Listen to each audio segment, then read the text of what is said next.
Oi, gente! Começou agora o Quebrada Letrada, que é a formação de letramento racial do Instituto Salve Quebrada. Pessoal, para quem não me conhece, eu sou Olga Franco, sou presidente e cofundadora do Instituto Salve Quebrada. Estou muito feliz de estar ministrando essa formação ao lado do meu companheiro Anderson Iquemi, que é o coordenador de projetos do Instituto Salve Quebrada, que também desenvolveu esse projeto. Bom, pessoal, vamos conversar. A nossa formação, como vocês já sabem, foi cuidadosamente organizada em 4 módulos, certo? Com o objetivo do quê? De proporcionar um espaço maior de aprendizado e também de reflexão sobre essa temática racial. Hoje nós alcançamos nosso objetivo de chegar no 4º módulo, ações e atitudes antirracistas. Então, já passamos pela introdução e o letramento racial, história e contexto racial e desconstrução de estereótipos, e agora vamos falar sobre ações e atitudes antirracistas, tá certo? Bora lá então. Antes da gente entrar nesse tema, né, tão importante de hoje, é importante também a gente relembrar o que a gente já aprendeu, para refrescar um pouquinho aí a nossa memória, porque o nosso conteúdo é bastante extenso, certo? Então, olha lá, no módulo 1, nós falamos sobre a introdução ao letramento racial. O que a gente aprendeu no módulo 1, gente? A gente aprendeu o conceito de racismo, a diferença entre discriminação e racismo. A gente aprendeu também entre preconceito e racismo, né? Foi essa a diferença que a gente estudou. Depois a gente aprendeu o que é discriminação e outros conceitos que são básicos para a gente entender um pouquinho mais esse universo do letramento racial, tá certo? Na aula 2, eu convidei vocês para uma viagem, né? Nós fomos até o continente africano e aí nós pudemos visitar impérios e reinos da África, né? De países ali da África antes da colonização, antes da escravidão. Depois, claro que a gente falou da escravidão, sobre a tragédia que foi a escravidão, né, para o povo negro. E aí a gente também falou nas consequências da escravidão. Falamos sobre como o Brasil baseado e embasado na filosofia e na ideologia da eugenia, ele construiu leis racistas que excluíam os negros de direitos básicos fundamentais. Vocês se lembram disso? E os impactos que isso trouxe para a população negra e ainda traz até hoje, certo? Na aula 3, nós falamos de desconstrução de estereótipos. A gente aprendeu sobre como a mídia reforça os estereótipos, como isso tem influência na nossa vida, principalmente de pessoas negras ou de grupos racializados que são representados na mídia de maneira estereotipada. Então, isso influenciou na construção da nossa identidade. Também a gente falou sobre gosto ser uma construção social que influencia nas nossas relações, na nossa vida, certo? E a gente finalizou falando sobre expressões racistas que a gente precisa abolir de vez do nosso vocabulário, ok? Então, agora que a gente relembrou, né, já relembramos o que falamos e o que aprendemos, a gente chega agora no módulo 4, ações e atitudes antirracistas, certo? Bom, pessoal, o que a gente vai ver nesse módulo? A gente vai ver a influência da cultura negra na formação de identidades. Então, a gente vai perceber que a cultura negra ela está muito mais presente no nosso dia a dia, inclusive na identidade nacional, do que a gente imagina. A gente também vai falar sobre os movimentos de resistência e luta por direitos civis das pessoas negras e movimentos também que lutam por igualdade e equidade racial, certo? Falaremos sobre a importância do diálogo intercultural e da empatia na luta contra o racismo. É extremamente fundamental. E no final a gente vai falar sobre algumas práticas antirracistas para o nosso dia a dia. São práticas antirracistas cotidianas e exemplos de atitudes que vão promover a justiça racial, que vão nos levar a construir uma sociedade mais justa e igualitária, tá certo? Então vamos começar. Influência da cultura negra na formação de identidades. A influência da cultura negra na formação da identidade nacional, agora a gente está falando de Brasil, é um aspecto extremamente importante a ser explorado. A cultura negra, gente, ela desempenhou um papel significativo na formação da nossa identidade cultural e social, e também de outros países que, infelizmente, tiveram esse histórico, né, marcado pela escravidão e, graças a isso, tem a presença africana em seu território. Então, aqui agora a gente vai ver alguns pontos a serem considerados durante a exploração desse tema, tá bom? Vamos ver então como a cultura negra tem influenciado na construção da nossa identidade. Olha só, na música, as contribuições, né, culturais. Música, a gente sabe que a música negra, ela traz impacto não só no continente africano, mas também na diáspora africana, que quer dizer onde os negros vivem fora do continente mãe, que é a África. Então, como que a gente recebe é, é, essa influência? A gente teve o jazz, o blues, o reggae, salsa, samba, gente, hip hop e outros gêneros musicais. Esses estilos são estilos de música negra que influenciam músicas populares e se tornaram expressões artísticas emblemáticas de identidade cultural e em diferentes regiões, tá certo? Olha só, outra expressão artística e cultural que tem influência, a dança. Existe total influência dos ritmos e movimentos de danças tradicionais e contemporânea são baseadas ali nas danças e movimentos africanos, tá certo? Essas danças se tornaram parte integrante da cultura e do folclore de diversos países e contribuem também para a diversidade cultural e expressão artística. Vocês sabiam disso? Muitos dos ritmos que a gente dança hoje, o samba, o frevo, entre outros, tem também influência da música africana e da dança africana. Agora, eu quero trazer a nossa atenção, né, para esse ponto, que as religiões e a espiritualidade, pessoal.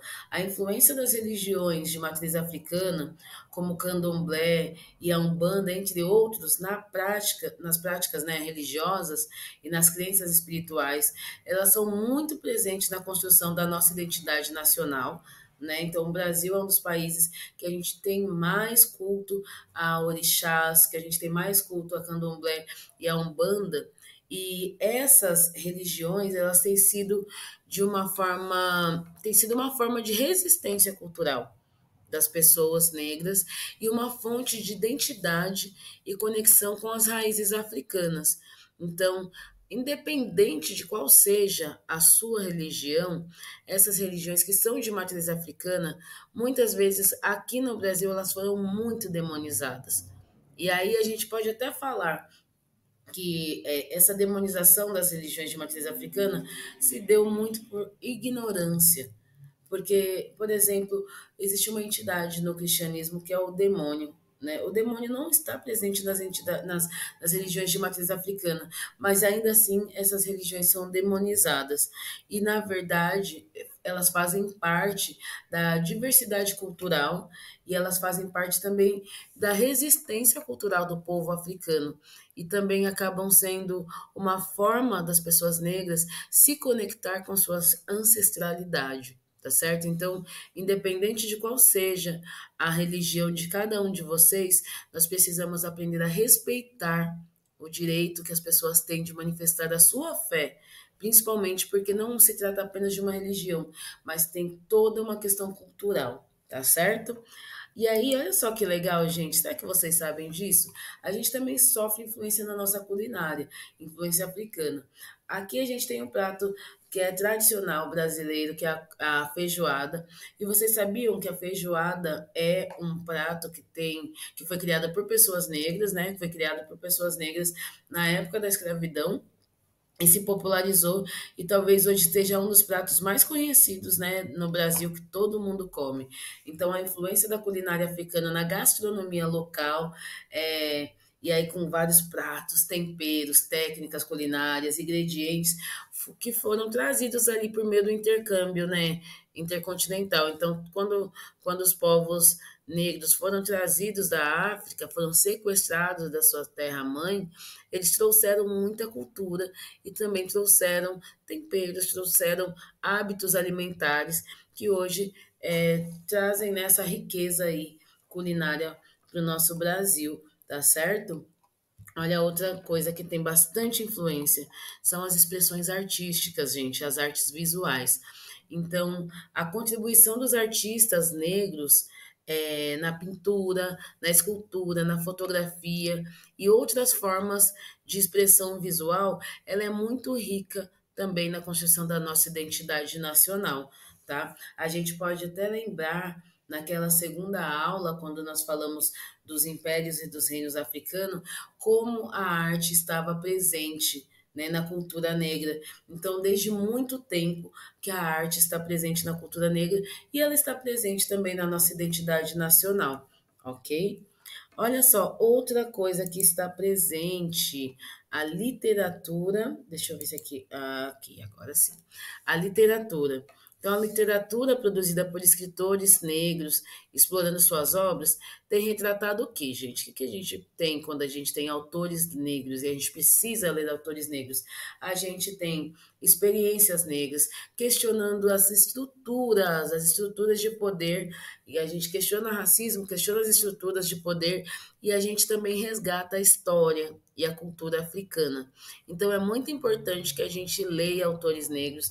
A gente tem aqui duas autoras maravilhosas, brasileiras, que a gente inclusive tem aqui na nossa biblioteca do Instituto Salve Quebrada, tá bom? Que é a Conceição Evaristo, a Carolina Maria de Jesus, certo? E tem outros grandes exemplos. Tem a Chimamanda Ngozi, tem muita gente, Maya Angelou, tem muita gente aqui negra que escreve muito conteúdo importante para a gente aprender mais também, complementar inclusive essa formação, ok?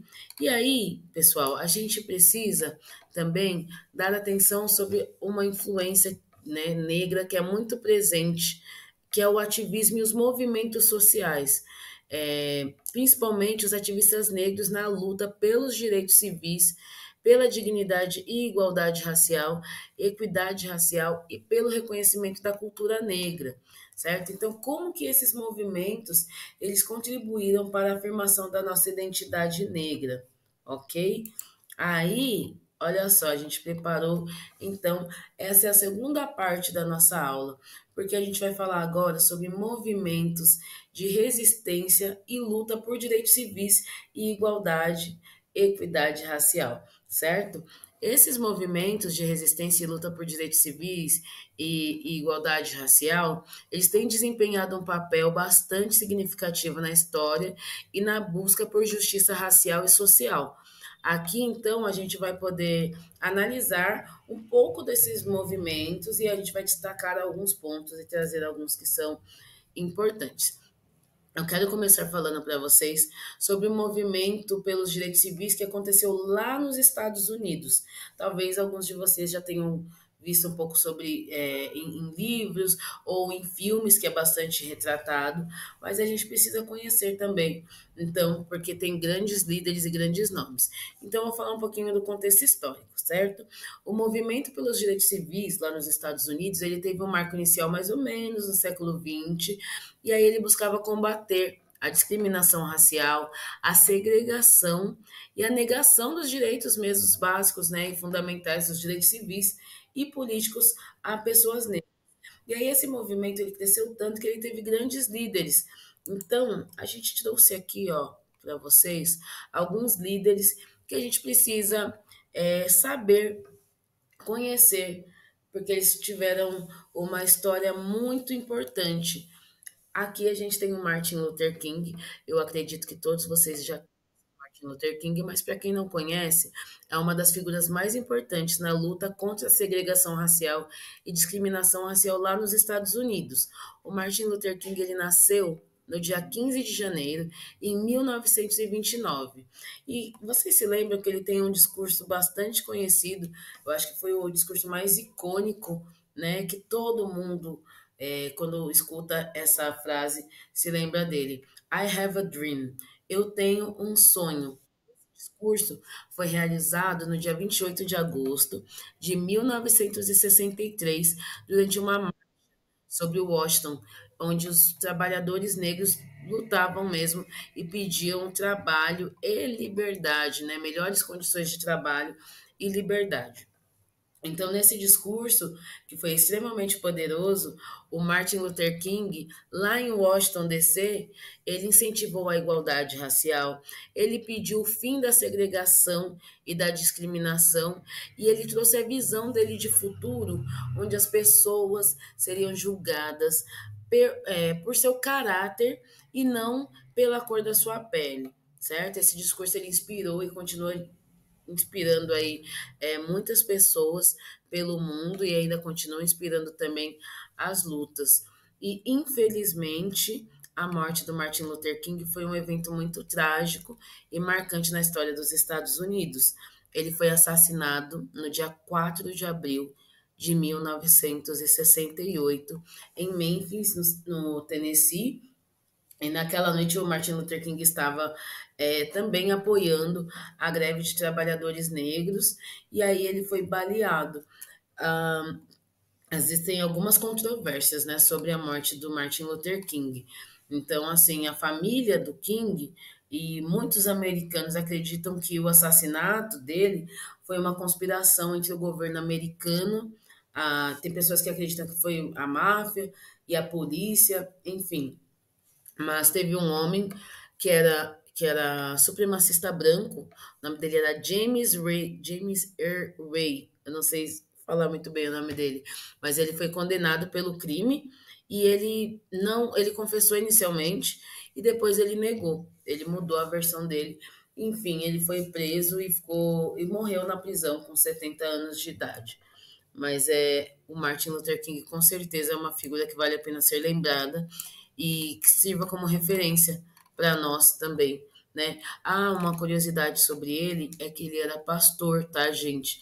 O Martin Luther King era pastor e ele era pacífico, certo?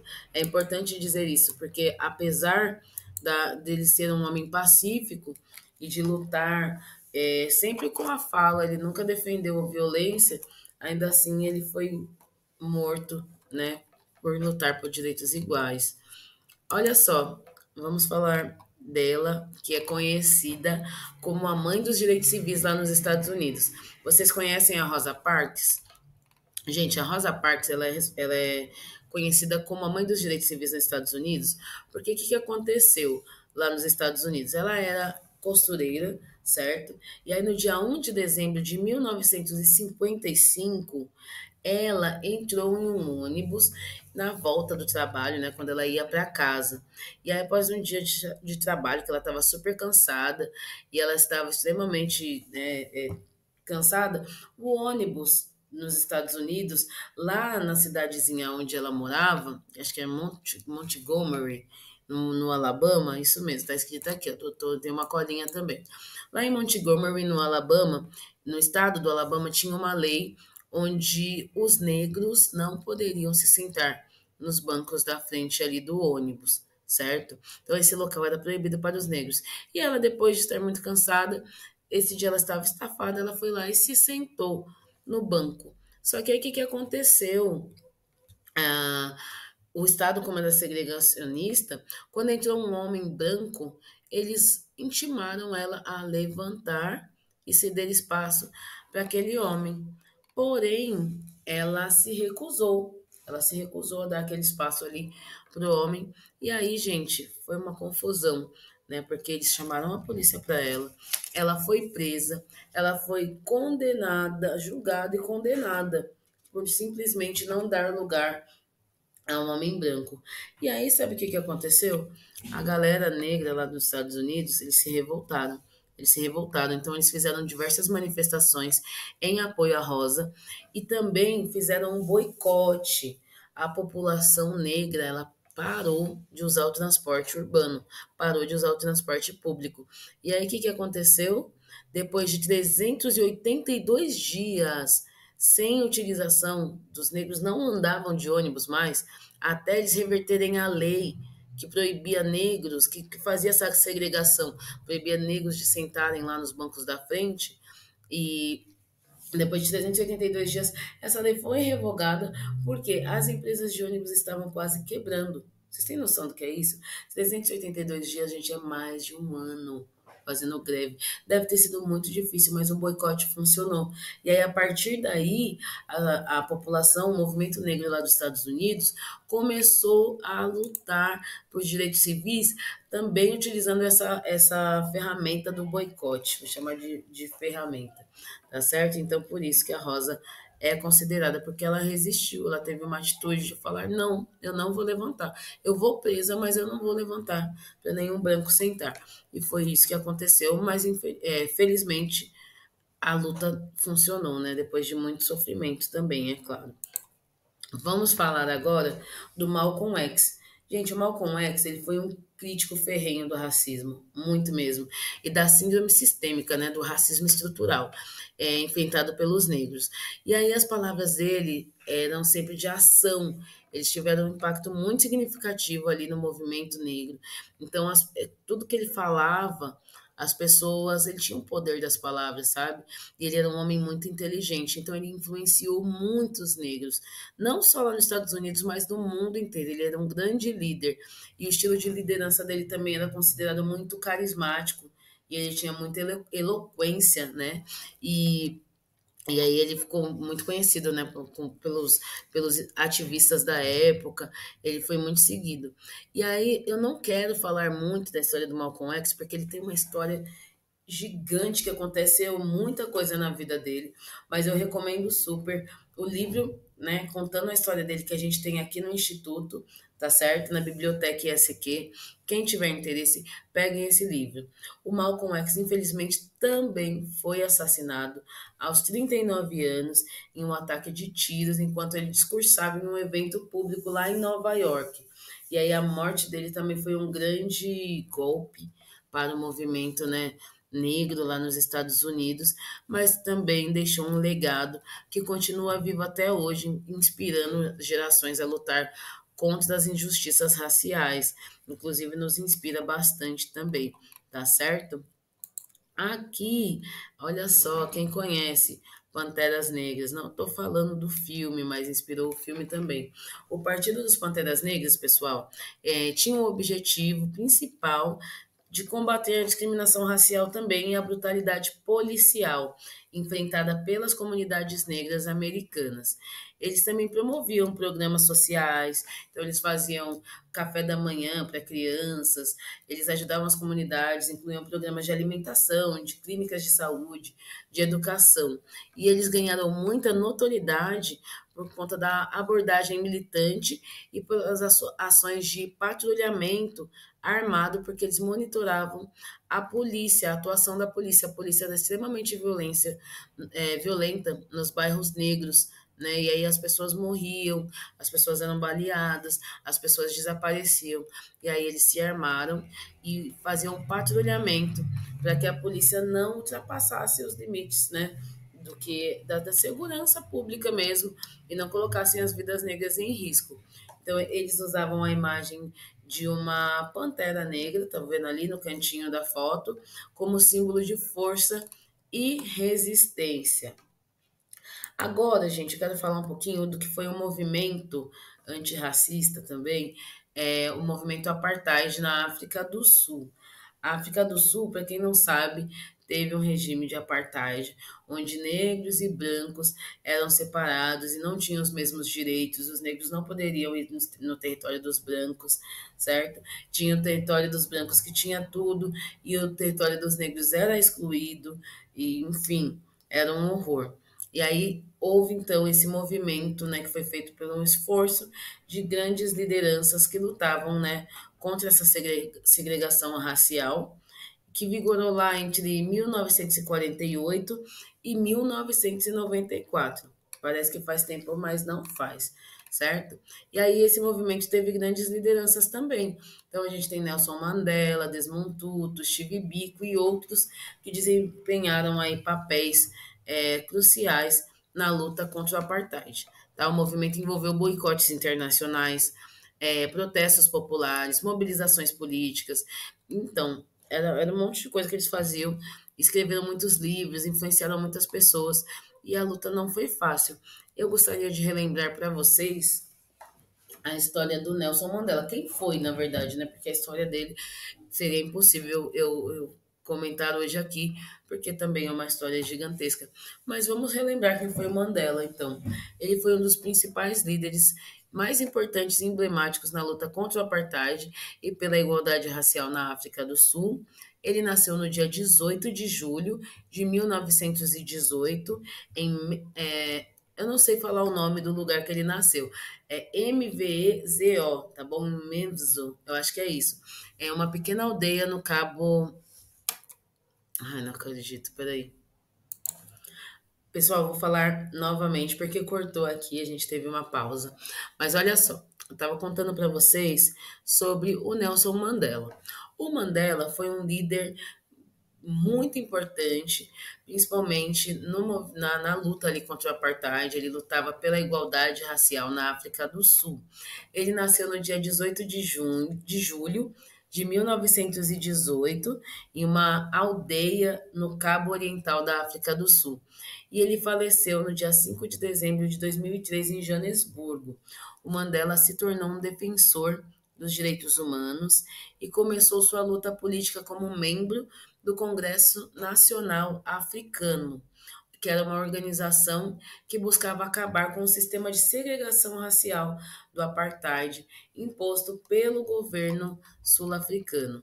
E aí, devido à sua militância contra o apartheid, o Mandela foi preso e condenado à prisão perpétua. Vocês têm noção do que é isso?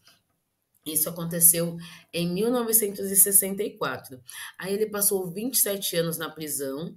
A maior parte dessa prisão ele cumpriu em uma ilha, né, que é a ilha de Robben, e aí ele se tornou um símbolo de resistência da luta pela liberdade em todo o mundo.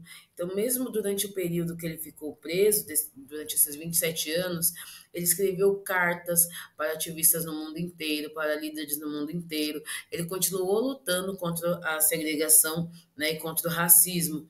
E aí, depois de tanta pressão internacional, porque o mundo já estava de olho no Mandela, todo mundo sabia o que estava acontecendo. Em 1990, a pressão cresceu muito, principalmente a pressão internacional, e aí o governo da África do Sul libertou o Mandela da prisão. Ele continuou na luta pela igualdade e por justiça, e olha só que interessante, em 1994 ele foi eleito o primeiro presidente negro da África do Sul em eleições democráticas, tá certo? Então, e aí, assim, durante o seu mandato, o Mandela também promoveu reconciliação entre diferentes raças e grupos. A liderança dele foi bem considerada como uma liderança democrática, certo? E aí, enfim, tem muita história. Eu espero que vocês busquem também saber mais sobre esses líderes. O Steve Biko, gente. Também eu poderia falar um pouquinho sobre ele, não sei se eu tenho tempo, mas eu vou falar. Bora lá. Steve Biko foi um destaque, né, líder lá da África do Sul também, durante o período do apartheid também. Ele nasceu no dia 18 de dezembro de 1946 e ele foi um dos fundadores do Movimento de Consciência Negra, uma organização que lutava pelos direitos e pela valorização dos negros sul-africanos. Ele defendeu a importância, perceba, a importância de uma autoconsciência e autoestima positiva entre a população negra. Olha que importante, enfatizando a valorização da própria cultura e identidade em meio à opressão do apartheid. Mas assim, o Steve Biko escreveu diversos livros, ele influenciou também outros ativistas no mundo inteiro e, infelizmente, como resultado da sua atuação política e do seu trabalho em prol dos direitos humanos, o Steve Biko ele foi perseguido pelo regime do apartheid. E em 1977, após ele ser detido, ele foi torturado, né, pelas autoridades e, infelizmente, ele acabou falecendo em consequência dos ferimentos que ele sofreu enquanto estava sob custódia policial. O assassinato do Steve Biko também provocou protestos e indignação em todo o mundo e reforçou a luta contra o apartheid, tá bom? E agora a gente vai falar sobre o movimento negro no Brasil. Aqui tem algumas figuras também que foram líderes do movimento negro no Brasil. O movimento negro no Brasil, pessoal, também tem raízes profundas, né, na história e na luta contra a escravidão, como a gente já falou um pouco sobre isso. E aí a gente tem alguns líderes, como o Abdias Nascimento, a Lélia Gonzalez, Luiz Gama, Milton Santos, aqui tem o Zumbi dos Palmares, Teresa de Benguela. Existiram diversos líderes que lutaram também contra o racismo estrutural, contra as políticas, né, que eram discriminatórias. Eles lutaram por ações afirmativas, conscientização racial, valorização da cultura e história afro-brasileira. Eu vou trazer um pouco para vocês. Escolhi para falar um pouquinho sobre a Lélia Gonzalez. Vocês conhecem a Lélia Gonzalez? Sabe quem foi?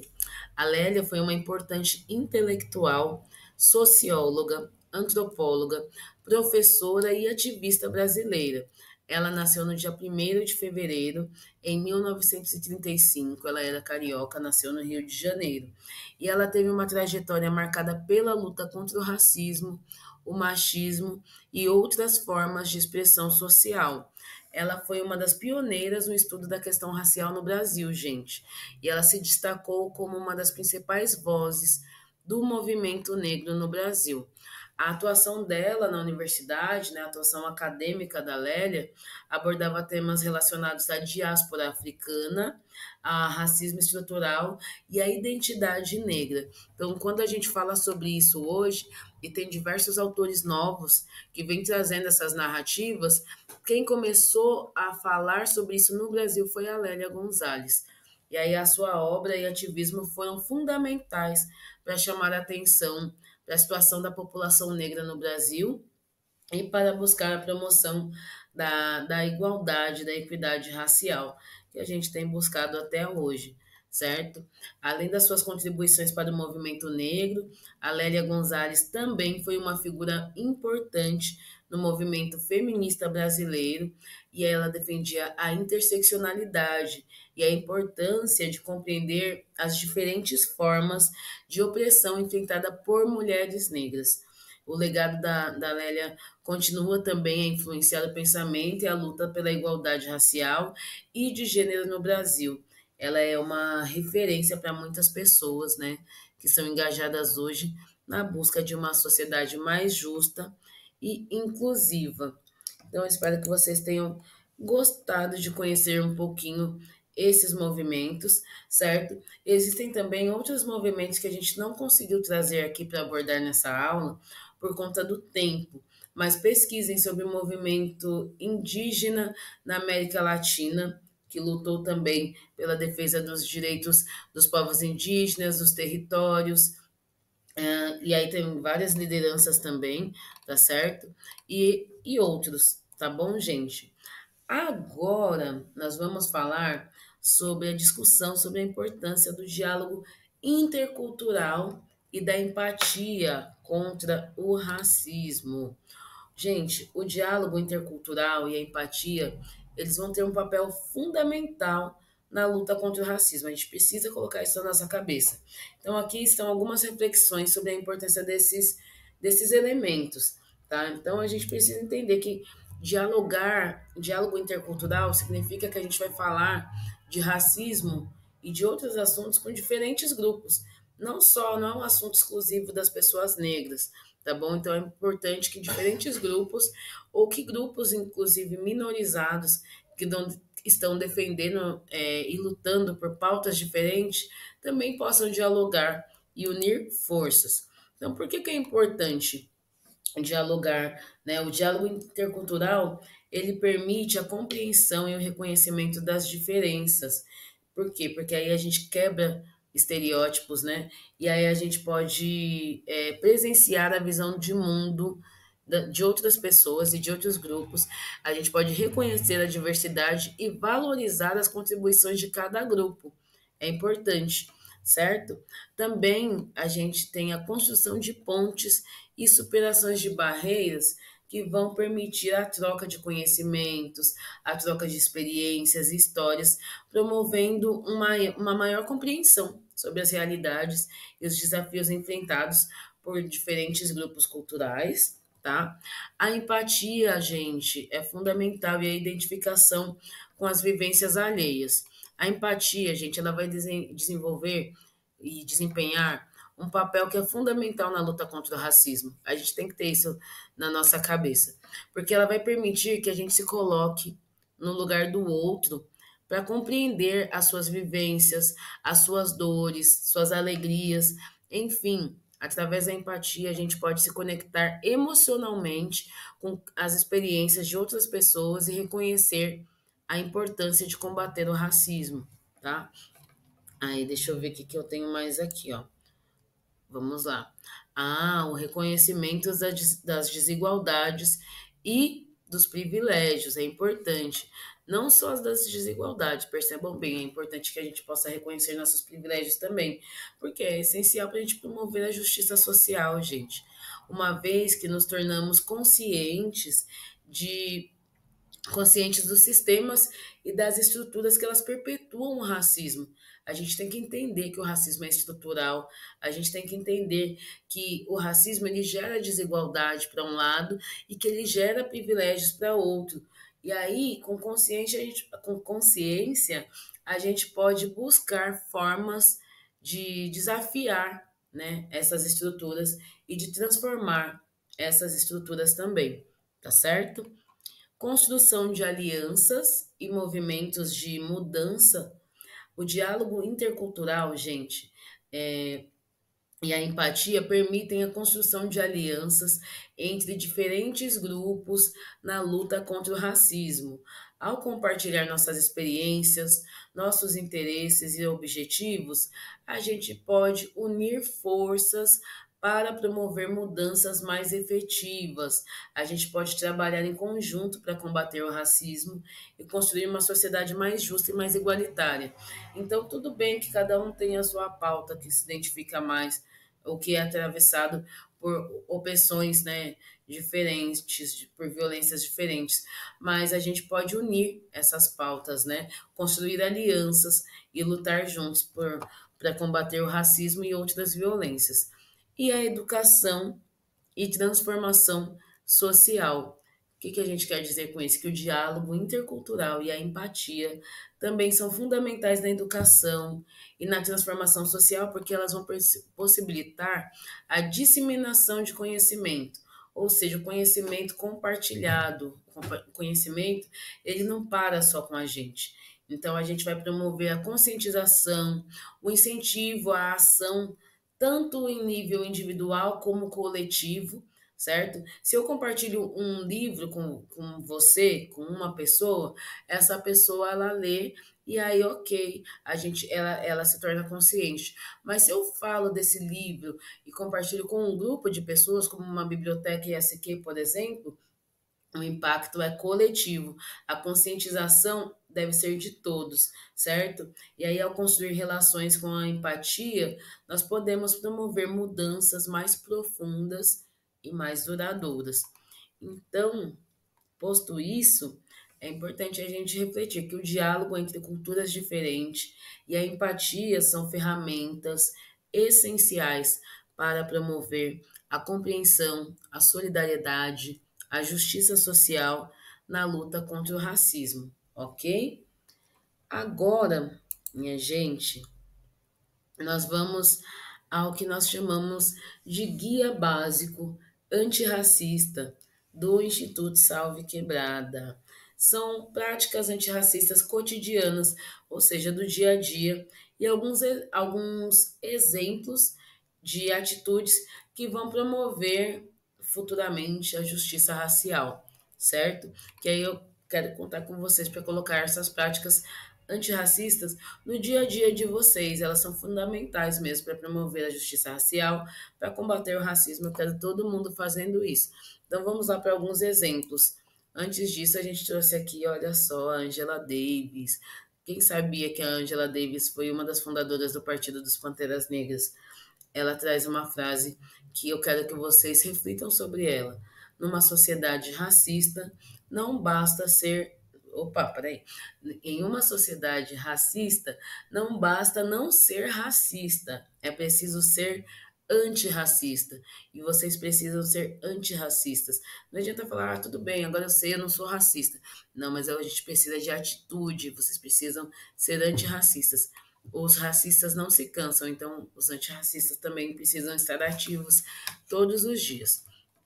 Bora lá então para esse guia, né?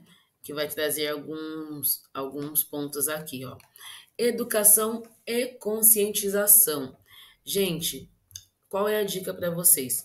Busquem aprender sobre história, as experiências, as lutas das comunidades que são minorizadas, que são marginalizadas, especialmente aquelas relacionadas à raça e à etnia. Quando eu falo busquem aprender, eu estou querendo dizer para vocês, leiam livros, assistam filmes, séries, documentários, ouçam podcast. Tem um podcast que é maravilhoso, que é o Mano a Mano com o Mano Brown, que ele está sempre debatendo pauta racial com diversos convidados e não é cansativo. Então busquem o conhecimento, sigam influenciadores negros e ativistas que falam sobre essas questões. É importante. Outra dica, dentro da educação e conscientização ainda, participem de workshops, palestras, quebrada letrada, outros cursos de letramento racial. E, principalmente, estejam abertos ao diálogo e a perspectivas diferentes, perspectivas diversas. E outra coisa, se você não tem um grupo para participar, crie você mesmo o grupo, né? Participe de núcleos antirracistas no seu bairro, na sua igreja, na sua família, nos seus colegas. Tem um montão de grupo aí no WhatsApp. Crie um grupo para debater essas questões, certo? Com quem é importante para você. Não só com pessoas negras, pessoal. Pessoas brancas também levem esse diálogo, né? E a educação e a conscientização, tá certo? Aprendam coletivamente. Outra ponta lá, número 2, autoavaliação e reflexão. É importante que vocês façam uma autoavaliação honesta de seus próprios preconceitos, certo? E principalmente aqueles que são inconscientes. E também avaliem e olhem para os seus próprios privilégios, porque isso é fundamental.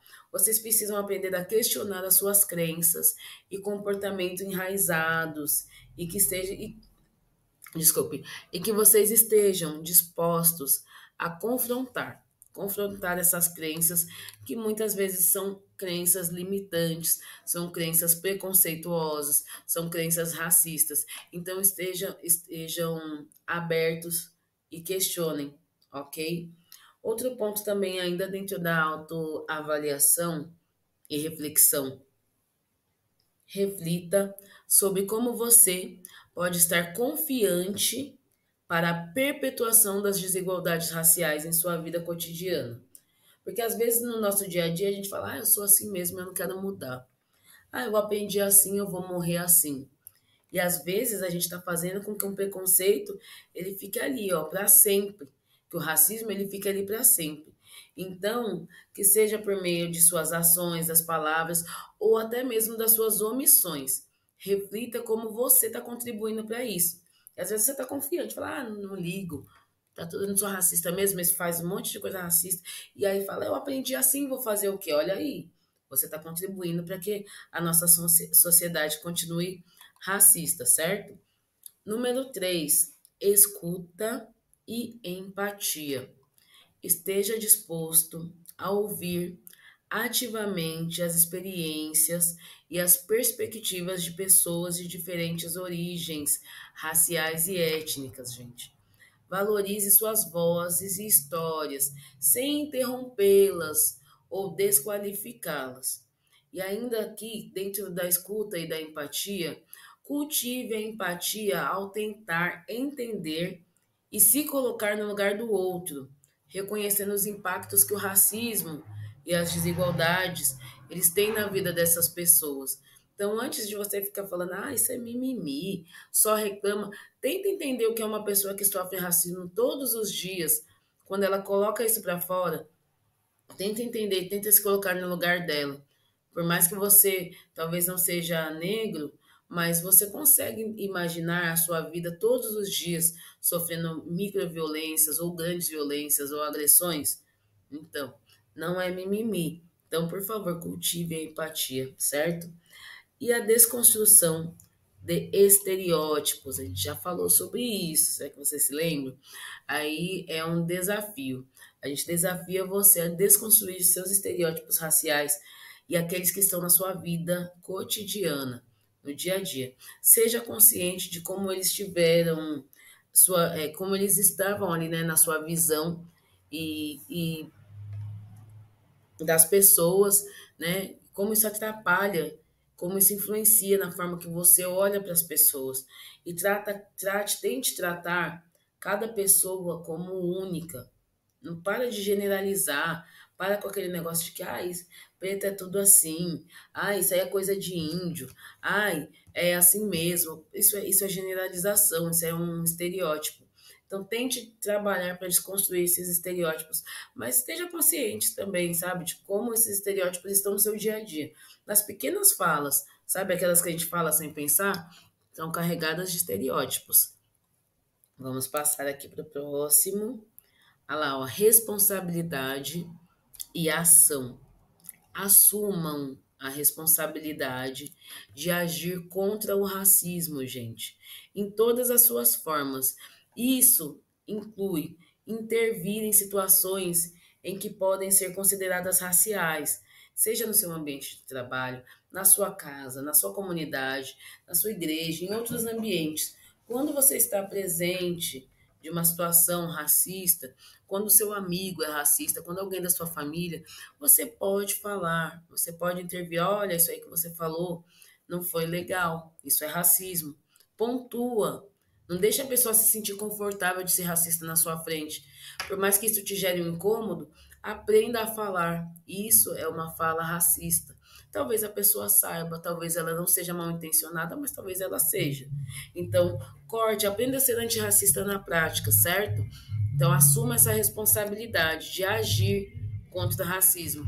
E, ó, o barulhinho aqui, tá passando um carro aqui, vocês sabem como é que é.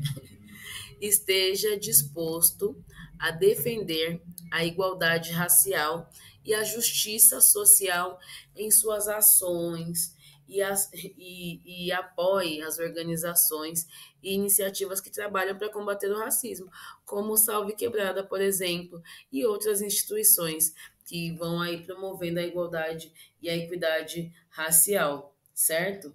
E amplie vozes, né? Ampliação de vozes e oportunidades. Busque ativamente ampliar vozes e oportunidades para pessoas de diferentes origens raciais e étnicas. Parem de ficar dando ouvido somente a quem traz a narrativa de séculos e séculos, que é sempre o branco, sempre o homem branco que traz a narrativa, sabe? Busca ouvir pessoas, dar oportunidade para pessoas negras, para pessoas indígenas, para pessoas que são racializadas, certo? Isso pode incluir dar espaço para que elas se expressem, apoiar seus projetos, seus negócios, advoguem por políticas e práticas inclusivas. E não precisa ser advogado para fazer isso. Eu, por exemplo, eu sempre apoio pessoas negras financeiramente. Então, eu consumo de pessoas negras. Eu faço meu cabelo como uma mulher negra, eu pinto as minhas unhas como uma mulher negra, eu compro roupas, acessórios e coisas de mulheres negras. Sabe por quê? Porque a pessoa negra que está ali empreendendo, ela já passa pela principal barreira que é o racismo. Muitas pessoas não consomem dela porque ela é negra. Muitas pessoas não confiam nela por conta do estereótipo de que negro não é confiável. Então, eu faço o contrário. Eu consumo, eu compro. Se tiver duas barraquinhas ali, ó, de pastel, uma tem uma pessoa negra e outra tem a pessoa branca, sabe por que eu vou na pessoa negra? Porque muito ela perde pelo racismo, pro racismo. Os racistas não vão lá. O subconsciente da pessoa que acredita que o branco é melhor vai no branco, não vai no negro. Então eu faço o contrário. Eu fortaleço iniciativas de pessoas negras, tá certo? E aí sigam esse exemplo também e estejam atentos à representação equitativa e diversificada em diferentes esferas da sociedade, incluindo na mídia, na política, educação e local de trabalho. Quando a gente fala isso aqui é importante, tá, gente? Estejam atentos. Quantas pessoas na política a gente tem negros? Quantos lugares que você frequenta que os negros só estão lá para servir, não estão lá pelo lazer, tá certo? Enfim, tem muita coisa. Olha só, que legal. Agora, opa, acho que eu pulei aqui, ó. Voltei. O ISQ, o Instituto Salve Quebrada, também está na luta antirracista desde a sua fundação, certo? Então, existem, como o Instituto Salve Quebrada, diversas iniciativas e projetos que trabalham na questão da promoção da equidade racial em diferentes contextos. Aqui no Instituto Salve Quebrada, a gente tem a Biblioteca ISQ, e aqui estão alguns dos livros que a gente tem disponível para empréstimo. Esses livros, eles vão fazer com que vocês fortaleçam ainda mais e entendam ainda mais as questões raciais, as questões de racismo, a questão do empoderamento do povo negro, as questões culturais. Leiam, estão disponíveis para empréstimo gratuito. Tem esses e outros, tá bom? A gente também tem a oficina de tranças, que é um projeto que ele amplia a representatividade. A gente tem professoras negras, a gente está ensinando a cultura negra ancestral, e é um projeto que ele vai trazer a geração de renda, principalmente para mulheres negras. É só mulheres negras que podem participar? Não, mas todas as mulheres negras que são acolhidas por esse projeto também estão se desenvolvendo e também estão criando oportunidades. Então, esse projeto também é voltado para a população negra, né, com esse olhar especial. A gente tem o Ecoperifa e o ESQ contra a fome, que também são formas de combater o racismo ambiental e o racismo estrutural mesmo, que faz com que pessoas negras tenham menos acesso à alimentação saudável, enfim, entre outros projetos aqui do Instituto Salve Quebrada, certo? Que nós estamos considerando sempre as pautas raciais, tá certo? Então apoiem essas iniciativas, apoiem também o Instituto Salve Quebrada. Bom, chegamos ao final e aí a gente tem aqui o símbolo do Sankofa, ok? Vamos olhar para o passado, aprender com ele e trazer esse conhecimento valioso para o presente, a fim de construir o quê, gente? Um futuro melhor. Não podemos mudar o passado, não podemos mudar o passado, mas podemos ressignificá-lo para transformar o presente e construir um futuro ainda melhor, tá certo? Então, aqui nós encerramos a nossa formação de letramento racial, o último módulo, que é o módulo 4. Teremos futuramente lives e outras formações complementares, certo? Para essa formação. Muito obrigada pela presença de todos e para você que acompanhou a gente até aqui. Até mais. Tchau, tchau.